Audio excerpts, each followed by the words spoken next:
کہ سال کے 12 مہینوں کی مثال ایسے ہے جیسے حضرت یعقوب کے 12 بیٹے ہیں، اور حضرت یعقوب کو اپنے 12 بیٹوں میں حضرت یوسف علیہ السلام بہت زیادہ پسند تھے۔ اسی طرح سال کے 12 مہینوں میں رمضان المبارک کا مہینہ اللہ تعالیٰ کو بہت زیادہ پسند ہے، اور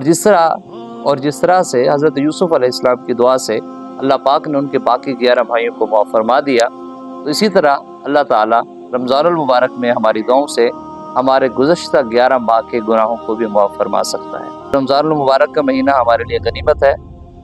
بلکہ ایک حدیث پاک کا مفہوم بھی ہے کہ 5 نمازیں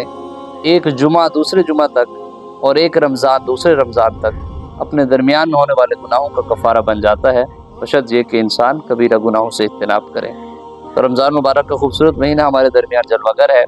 تو اس مہینے میں ہم اللہ پاک سے ڈھیر ساری دعائیں کر کے،